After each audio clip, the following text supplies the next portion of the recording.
Bapak Ibu sekalian, kita jumpa lagi di acara online Gereja GBI Keluarga Kristus. Dan pada bulan ini, bulan Maret, kita akan sama-sama membahas dengan tema yang baru, dengan topik yang pembahasan yang baru, yaitu tentang penghibur. Kita tahu kalau setiap manusia butuh hiburan, saudara. Nah, hiburan di dalam kali ini, di dalam pembahasan kita di dalam kebenaran firman Tuhan, Alkitab mengatakan penghibur yang benar, yang sejati, itu adalah Roh Kudus. Coba kita akan sama-sama mempelajari pelan-pelan satu langkah demi satu langkah. Apa sih gunanya manusia diberikan penghibur? Untuk hal itu, manusia ini Tuhan tahu benar tentang kelemahannya, yaitu mudah senang dan mudah sedih. Untuk hal itu, perlu disediakan seorang penghibur. Coba kita lihat di Yohanes 16 ayatnya yang pertama yang berbunyi demikian. Semuanya itu kukatakan kepadamu supaya kamu jangan kecewa dan menolak aku. Saudara, kita melihat ayat ini sepertinya nggak nyambung dengan penghibur. Kenapa? Supaya saudara jangan kecewa kepada Tuhan Yesus dan menolak Tuhan Yesus. Ada apakah di balik semua ini? Kita coba lanjutkan di ayat yang kedua yang berbunyi demikian. Kamu akan dikucilkan, bahkan akan datang saatnya bahwa setiap orang yang membunuh kamu akan menyangka bahwa ia berbakti kepada Allah. Satu hal yang cukup mengagetkan saudara, bahwa saudara dan saya akan menerima satu tantangan, satu masalah, satu cobaan yang cukup berat sehingga saudara akan menolak dan tidak akan mengikut Yesus lagi. Inilah kenapa di ayat 1 dikatakan bahwa jangan sampai kecewa dan menolak Yesus. Untuk hal itu, supaya saudara jangan sampai kecewa dan menolak Yesus, karena setelah ayat yang kedua dikatakan bahwa saudara akan dikucilkan. Bahkan kalau dibunuh, orang yang membunuh saudara dan saya itu dianggap berbakti kepada Tuhan. Sungguh mengerikan. Untuk hal itu, Tuhan sediakan penghibur. Amin, saudara. Nah, supaya kita lebih jelas lagi, coba kita baca ayat yang keempat yang berbunyi demikian. Tetapi semua ini kukatakan kepadamu supaya apabila datang saatnya, kamu ingat bahwa aku telah mengatakannya kepadamu. Ayat ke-4b dikatakan, hal ini tidak kukatakan kepadamu dari semula, karena selama ini aku masih bersama-sama dengan kamu. Tuhan Yesus sudah mempersiapkan segala sesuatunya buat saudara dan saya. Dan masih ditambah lagi di 1 Korintus 10 ayat 13 yang mengatakan bahwa pencobaan yang saudara dan saya alami tidak akan melebihi kekuatan saudara dan saya. Kekuatan manusia beda-beda. Nah, untuk hal itulah saudara dan saya akan dipersiapkan Tuhan sedemikian rupa untuk menghadapi cobaan yang akan datang, sehingga Tuhan menyediakan seorang penghibur. Siapakah penghibur itu? Coba kita akan baca ayatnya yang terambil di dalam kitab Yohanes pasalnya yang ke-14 ayat yang ke-26 yang berbunyi demikian. Tetapi penghibur, yaitu Roh Kudus yang akan diutus oleh Bapa di dalam namaku, dialah yang akan mengajarkan segala sesuatu kepadamu dan akan mengingatkan kamu akan semua yang telah kukatakan kepadamu. Hal inilah yang membuat saudara dan saya harus kuat, karena seorang penghibur dia akan mengingatkan dan mengajar dan mengingatkan. Dua hal yang Tuhan tugaskan untuk seorang penghibur ini. Di samping itu kita akan melanjutkan pembacaan kita yang tadi di Yohanes 16 tadi, ayatnya yang selanjutnya yang berbunyi demikian. Ayatnya yang kelima, tetapi sekarang aku pergi kepada Dia yang telah mengutus aku, dan tidak ada seorang pun di antara kamu yang bertanya kepadaku, kemana engkau pergi? Ayat ke-6, tetapi karena aku mengatakan hal ini kepadamu, sebab itu hatiku berduka cita. Coba kita perhatikan sama-sama ayat yang ke-7. Namun benar yang kukatakan ini kepadamu adalah lebih berguna bagi kamu jika aku pergi. Sebab jika aku tidak pergi, penghibur itu tidak akan datang kepadamu. Tetapi jikalau aku pergi, aku akan mengutus dia kepadamu. Saudara, Tuhan Yesus harus pergi dan penghibur itu akan datang. Sebelum Tuhan Yesus pergi, Tuhan Yesus sudah mengatakan di ayat yang 1 tadi, dan sekarang ayat yang ke-7 dikatakan, lebih baik aku pergi, kalau tidak penghibur itu tidak akan datang. Seperti yang kita baca di Yohanes 14 ayat 26 yang mengatakan bahwa penghibur yaitu Roh Kudus yang Tuhan sudah siapkan yang akan datang, yang Tuhan sudah siapkan dan dia akan Tuhan curahkan untuk saudara dan saya supaya mengingatkan, mengajar dan mengingatkan saudara dan saya akan apa yang Tuhan Yesus telah katakan, sehingga dari situ saudara dan saya akan memperoleh kekuatan dari Tuhan. Amin saudara. Kalau bulan kemarin kita membahas tentang kekuatan dari Tuhan, dan bulan ini adalah penghiburlah supaya saudara bisa mendapatkan kekuatan dari Tuhan, saudara dan saya harus mendapatkan seorang penghibur. Amin saudara. Saudara, kalau tadi kita melihat bahwa tugas dari seorang penghibur adalah untuk mengajar dan mengingatkan saudara dan saya. Nah, mengingatkan tentang apa? Tentang perkataan Yesus. Perkataan Yesus itu adalah firman Tuhan. Nah, saudara, kalau saudara mengerti tentang perkataan Yesus yang harus diingatkan, diajar dan diingatkan oleh Roh Kudus, di dalam Alkitab itu ada 3 bagian besar. Apa saja saudara? Yang pertama adalah cerita atau histori atau sejarah. Sedangkan bagian kedua adalah perintah Tuhan. Dan bagian yang ketiga adalah janji-janji Tuhan. Nah, kalau saudara dan saya mengerti tentang Alkitab, Alkitab itu tidak tebal ternyata saudara. Walaupun segini, tapi kita tidak merasa tebal. Kenapa? Karena isinya cuma 3, yaitu tentang cerita, histori atau sejarah. Nah, setelah itu yang kedua perintah-perintah Tuhan, dan yang ketiga adalah janji-janji Tuhan. Kebanyakan dari saudara dan saya itu tidak berfokus kepada perintah Tuhan, tapi saudara dan saya senang sekali membaca tentang cerita yang di Alkitab dan janji-janji Tuhan. Perintahnya seringkali dilupakan. Untuk itu pagi hari ini saya akan menekankan kepada saudara bahwa perintah Tuhan adalah sangat penting. Bagaimana saudara bisa mendapatkan janji Tuhan kalau perintahnya tidak pernah saudara lakukan? Seperti seorang karyawan yang bekerja di satu perusahaan. Bagaimana dia bisa mendapatkan gaji kalau dia tidak mau bekerja? Saudara dan saya di dalam hal ini, seperti hal itu, saudara harus melakukan perintah dan saudara akan menerima janji Tuhan. Matius 6 ayat 33 mengatakan apa? Tetapi carilah dahulu kerajaan Allah dan kebenarannya, maka semua itu akan ditambahkan kepadamu. Carilah dulu kerajaan Allah dan kebenarannya, maka semuanya akan ditambahkan kepada saudara dan saya. Sebab hal itu saudara harus melakukan dulu. Saudara harus mencari dulu kerajaan Allah bersama kebenarannya. Apakah kerajaan Allah bersama kebenarannya? Adalah perintah Tuhan yang tertulis jelas di dalam Alkitab. Jadi saudara kalau membaca Alkitab, saudara harus bedakan ada yang harus dan ada yang tidak harus. Seperti saudara katakan, pergilah jadikanlah semua bangsa muridku. Itu satu perintah yang harus saudara dan saya lakukan. Carilah dulu kerajaan Allah dan kebenarannya. Itu juga satu perintah yang saudara dan saya harus lakukan. Tapi kalau saudara misalnya sakit, minta didoain, Tuhan kenapa aku nggak sembuh? Itu bukan satu keharusan Tuhan untuk menyembuhkan saudara dan saya. Amin. Tapi kalau perintah, saudara harus lakukan. Itu satu keharusan. Untuk hal ini, jarang sekali kalau kita mau bahas tentang perintah Tuhan. Kenapa? Karena perintah itu satu tugas yang saudara dan saya harus lakukan. Untuk hal itu banyak orang seringkali lupa akan perintah Tuhan. Dan dia mengingatnya adalah janji Tuhan. Wow, segalanya akan ditambahkan kepadaku. Aku butuh mobil, aku butuh rumah, aku butuh uang, aku butuh piknik, aku butuh jalan-jalan, aku butuh ke Yerusalem. Sepertinya seperti itu. Saudara, kalau saudara mau teliti dan kritisi tentang kebenaran firman Tuhan, saudara kita harus naik satu level lagi, yaitu saudara dan saya harus membahas, saudara dan saya harus mengerti perintah Tuhan. Amin saudara. Untuk hal itu kita pada pagi hari ini kita akan belajar sama-sama tentang apa itu perintah Tuhan.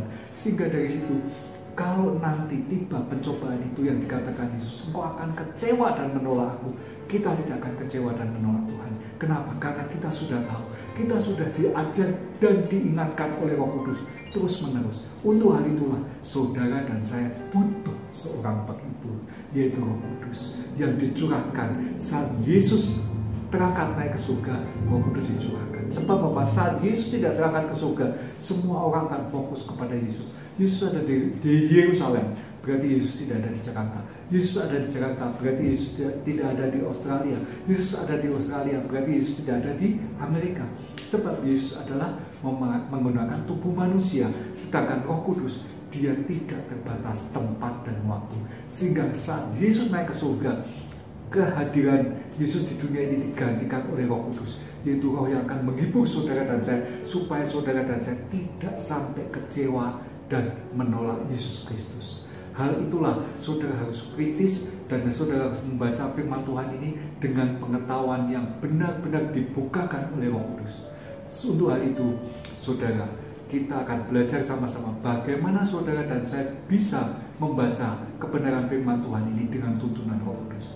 Yaitu saudara harus berdoa dahulu. Setelah saudara berdoa, Tuhan, Roh Kudus, tuntun aku, ajar aku, dan ingatkan aku selalu tentang kebenaran firman Tuhan. Untuk hal itu, saudara akan terus dipimpin dan saudara akan melangkah bersama Tuhan. Amin, saudara. Itulah yang ingin saya sampaikan kepada saudara dan saya, bahwa saudara harus dituntun oleh Roh Kudus, yaitu Roh penghibur, supaya saudara tidak kecewa dan menolak Yesus. Karena apa? Pencobaan yang akan saudara alami setelah semakin saudara dewasa di dalam Tuhan, hari-hari ini tidak semakin baik tetapi semakin jahat. Nah, setelah saudara mengerti tentang firman Tuhan ini, saudara tidak akan kecewa dan menolak Yesus, karena ada seorang penghibur yang selalu mengajar saudara dan mengingatkan saudara akan firman Tuhan. Saudara, Tuhan Yesus mengajar kepada saya dengan luar biasa lewat Roh Kudus-Nya. Roh Kudus pertama kali dicurahkan di Yerusalem pada saat murid-murid berkumpul di loteng Yerusalem. Saat itu terjadi Pentakosta, pencurahan Roh Kudus. Mereka semua kebingungan karena mereka belum pernah menerima dan belum pernah punya pengalaman seperti itu sebelumnya. Sebab dia selalu bersama-sama dengan Yesus. Pada saat Yesus terangkat ke surga, Roh Kudus datang dicurahkan dalam bentuk api, yaitu nyala api di atas kepala mereka. Nah, kalau sekarang Roh Kudus akan tinggal di dalam hati saudara dan saya sebagai orang percaya, dia selalu akan mengajar.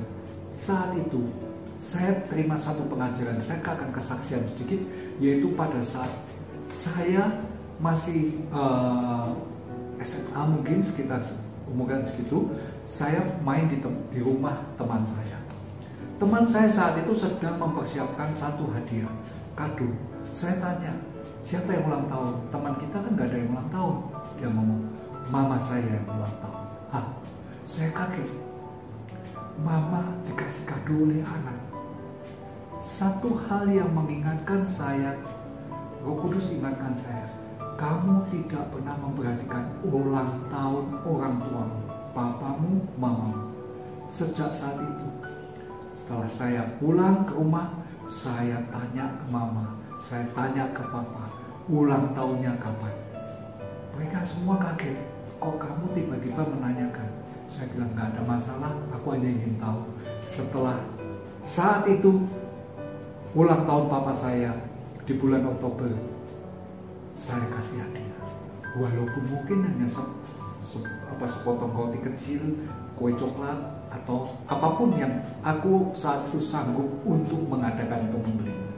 Tapi yang terpenting bukan makanannya atau hadiahnya.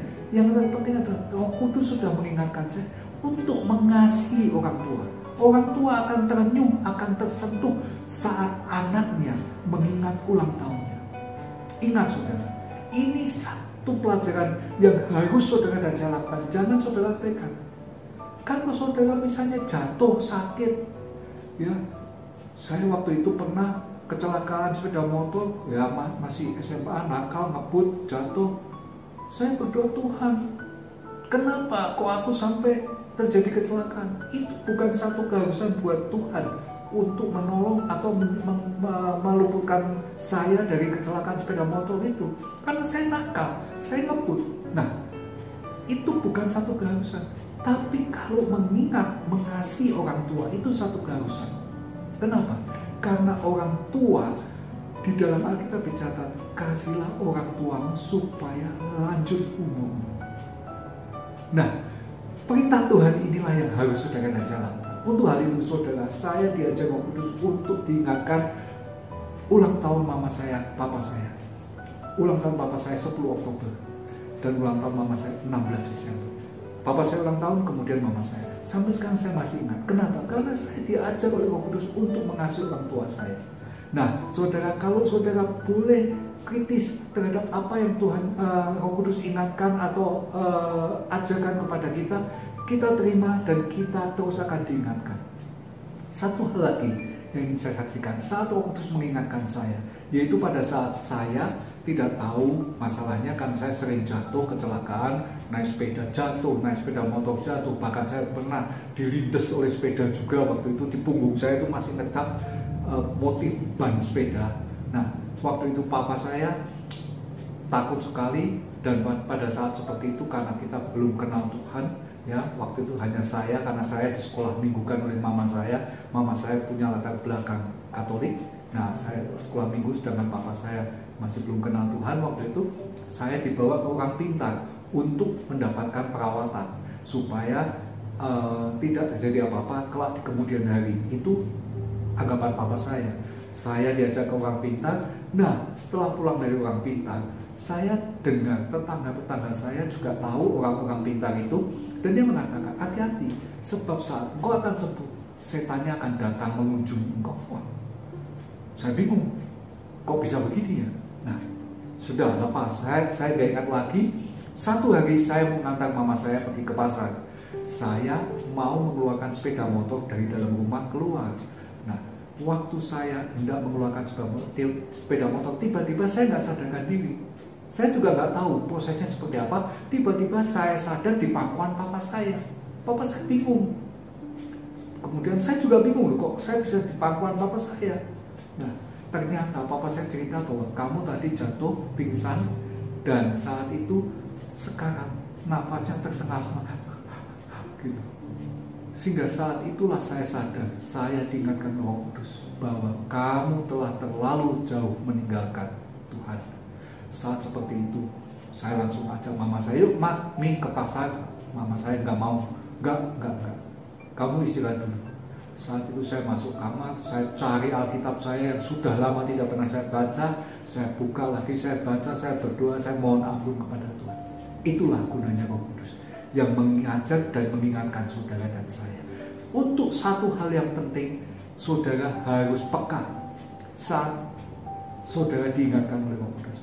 Seperti saya waktu itu dikatakan, engkau sudah terlalu jauh meninggalkan Tuhan. Saat seperti itu saya kembali lagi, saya berdoa, saya mohon ampun kepada Tuhan. Itulah gunanya Roh Kudus yang mengajar dan mengingatkan saudara dan saya. Amin saudara. Sekarang saudara, kita coba bahas satu-satu.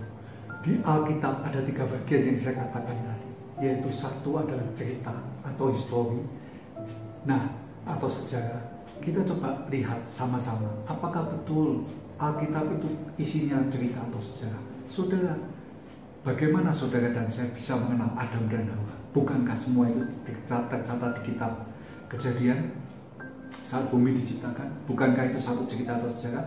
Kemudian bagaimana saudara bisa mengenal Nabi Nuh dengan banjir besarnya, air bah?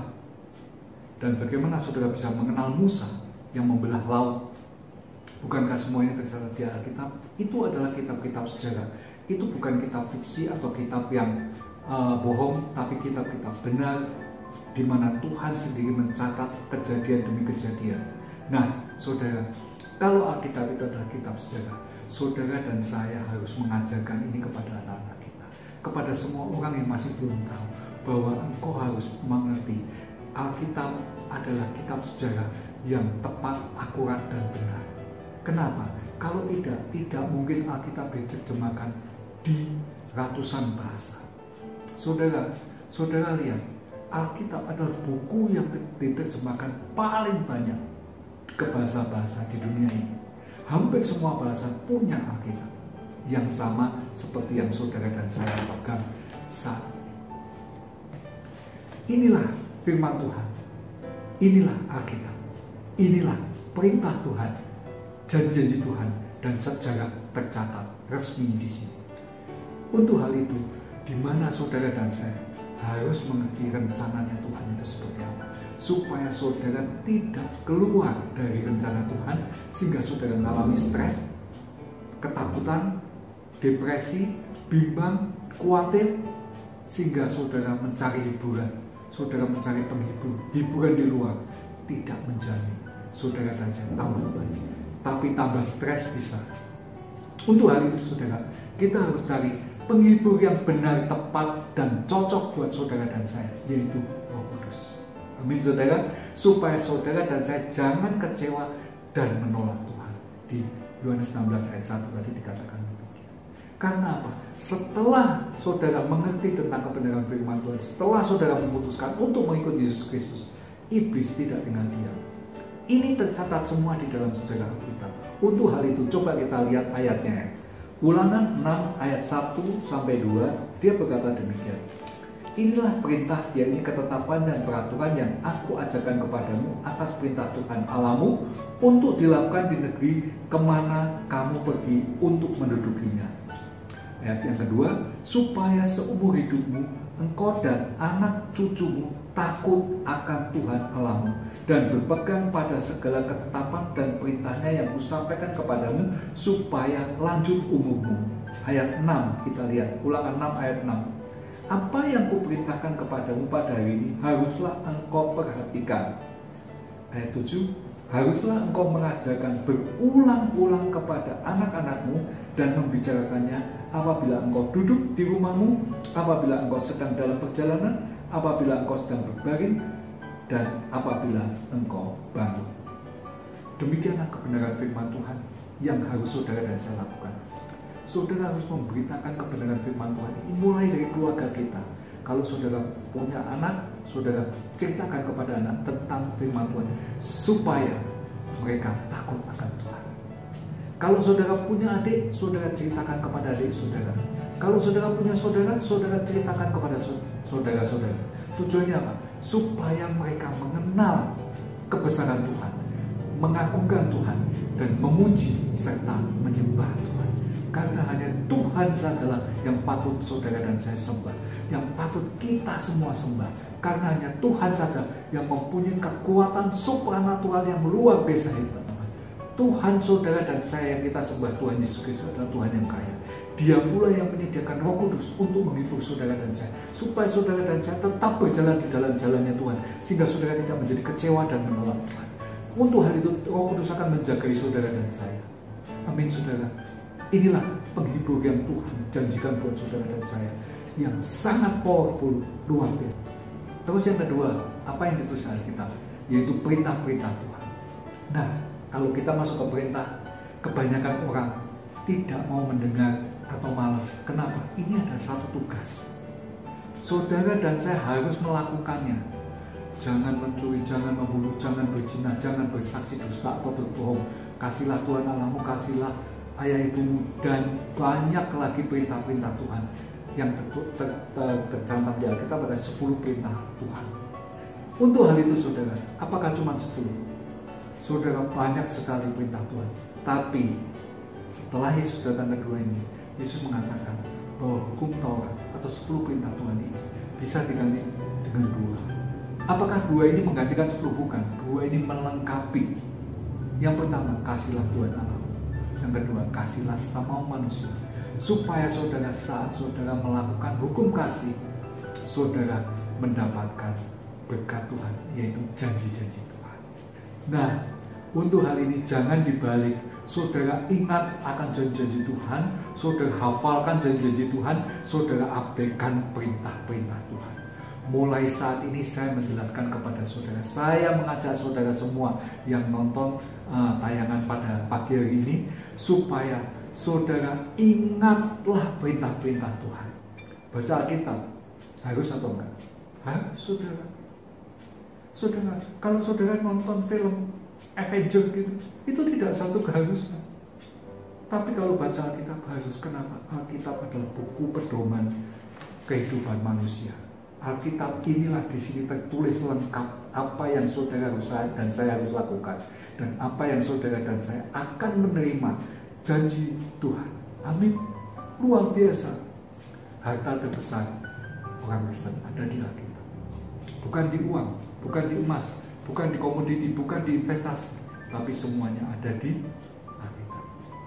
Untuk hal itulah saudara harus belajar apa itu perintah Tuhan, supaya saudara dan saya bisa sampai ke surga, tidak tergoncang di dunia, stop, kecewa, dan meninggalkan Yesus. Bukan. Untuk hal itu Roh Kudus akan mendampingi saudara supaya saudara bisa kuat, taat, setia sampai Tuhan panggil saudara dan saya menghadap tahta hadiratnya. Amin saudara.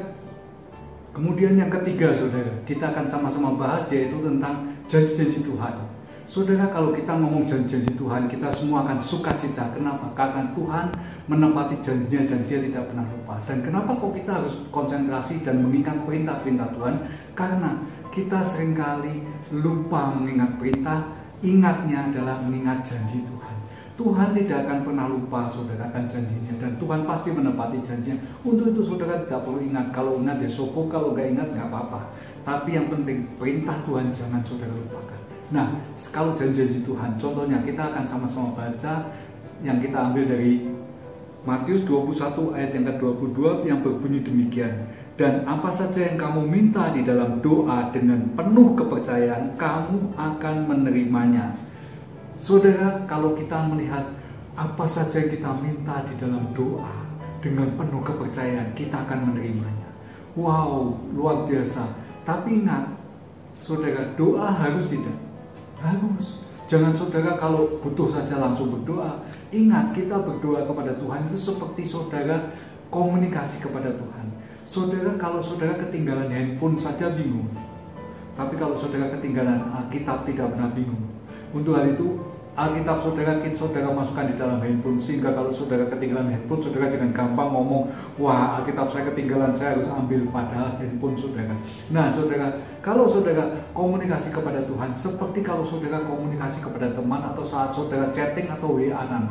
Nah inilah saudara tidak bisa lepas dari handphone karena saudara kangen sama teman, saudara ingin ngobrol sama teman lewat chatting. Nah demikian pula Tuhan. Kalau saudara berdoa itu perlu dan WA tidak perlu, tidak harus. Kalau berdoa itu harus, saudara kita harus ingat Tuhan adalah Tuhan kita yang mengharuskan kita untuk melakukan firman-Nya, untuk melakukan perintahnya. Saudara dan saya harus ingat itu. Saat engkau berdoa, Tuhan akan kabulkan betul. Tapi ingat saudara, ada satu perintah lagi yang tertulis di dalam Lukas 6 ayat 28 yang berkata demikian. Mintalah berkat bagi orang yang mengutuk kamu dan berdoalah bagi orang yang mencaci kamu. Wow, ini gak mudah saudara. Mintalah berkat bagi orang yang mengutuk saudara dan saya, dan berdoalah bagi orang yang mencaci kita.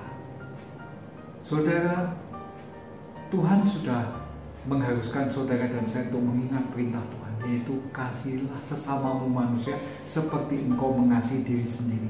Untuk hal ini, saudara akan menerima berkat dari Tuhan. Saudara akan dikabulkan doanya dari Tuhan. Tapi saudara harus melakukan perintahnya, yaitu saudara harus berdoa, minta berkat buat orang yang mengutuk saudara dan saya, dan saudara berdoa buat orang yang mencaci saudara dan saya.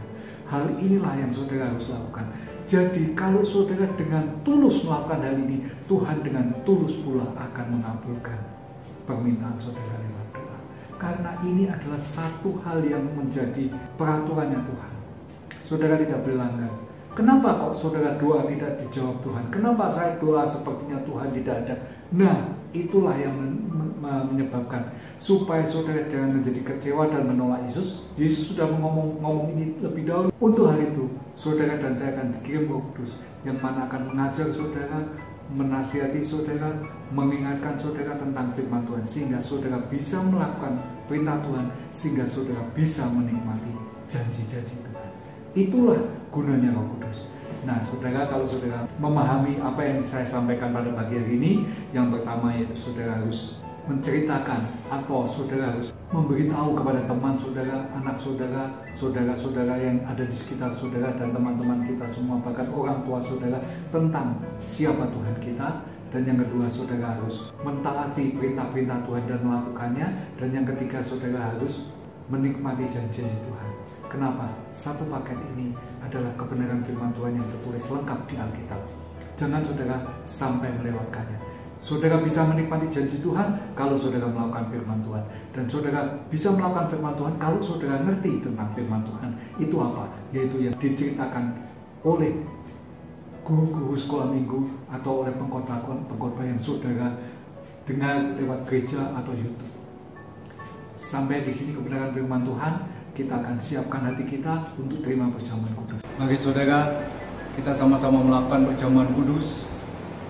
Untuk hal itu, persiapkanlah roti dan anggur, sehingga kita bisa mulai bersama-sama secara online melakukan perjamuan kudus.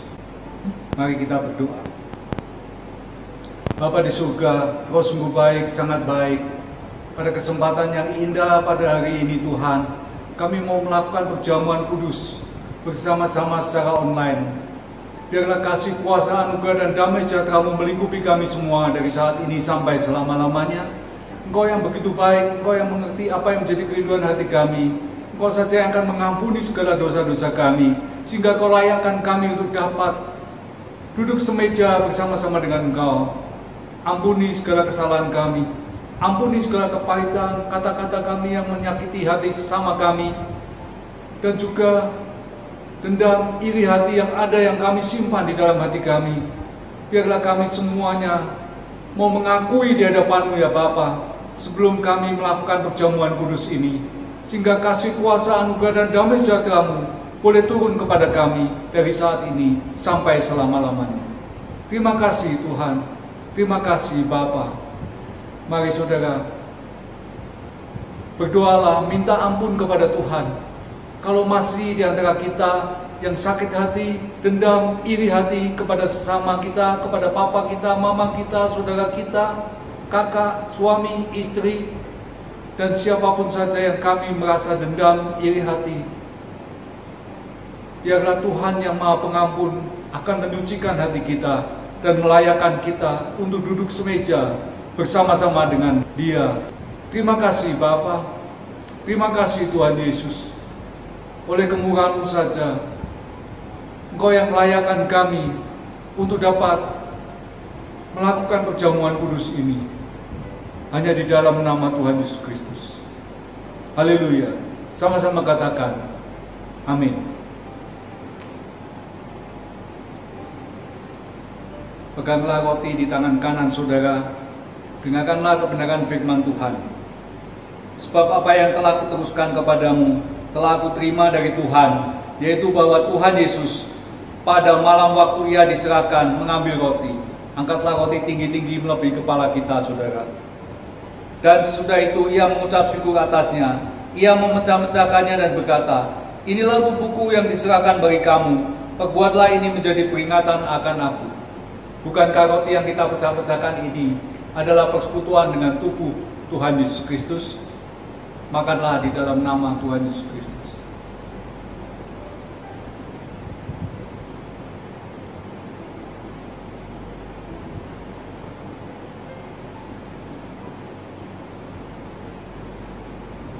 Amin.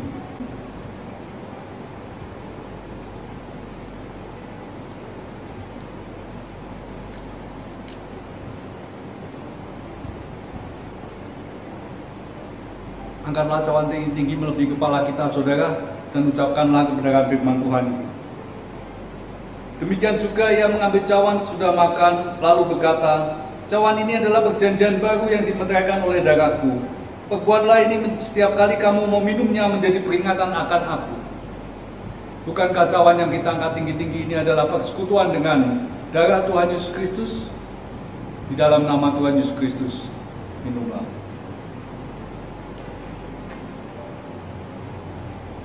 Amin. Ucapkanlah syukur kepada Tuhan, saudara. Haleluya.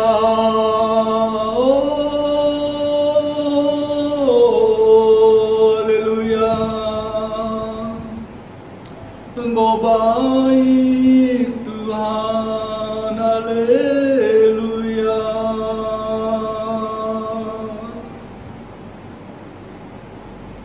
Terima kasih Tuhan. Terima kasih Bapa. Oleh karena kemurahan-Mu saja, Engkau yang sudah menyatu dengan tubuh dan darah kami. Mulai saat ini Bapa, kami tidak sendiri lagi. Kami boleh menyatu dengan tubuh dan darah-Mu, sehingga kami mendapat perlindungan secara total daripada-Mu, mendapat tuntunan secara total daripada-Mu, dan hanya di dalam nama Tuhan Yesus Kristus. Mulai dari saat ini, kami tidak takut lagi. Kami akan berjalan sesuai dengan kehendak dan rencana-Mu, di dalam tuntunan-Mu. Haleluya. Sama-sama katakan, amin. Marilah saudara, kita akhiri kebaktian kita pada pagi hari ini dengan menerima berkat dari Tuhan. Angkatlah kedua tanganmu, terimalah berkat daripada Allah Bapa, kasih dari Tuhan Yesus Kristus, dan persekutuan yang manis dengan Roh Kudus turun atas kita semua dari saat ini sampai selama-lamanya, sampai Tuhan Yesus Kristus datang kedua kali menjemput kita bersama keluarga besar kita di awan-awan permai.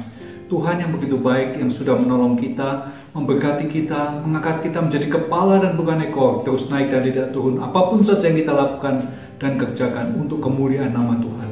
Tuhan buat berhasil dan beruntung. Dan kita yang sudah diberkati Tuhan, sama-sama katakan, amin. Selamat pagi, Tuhan berkati. Shalom.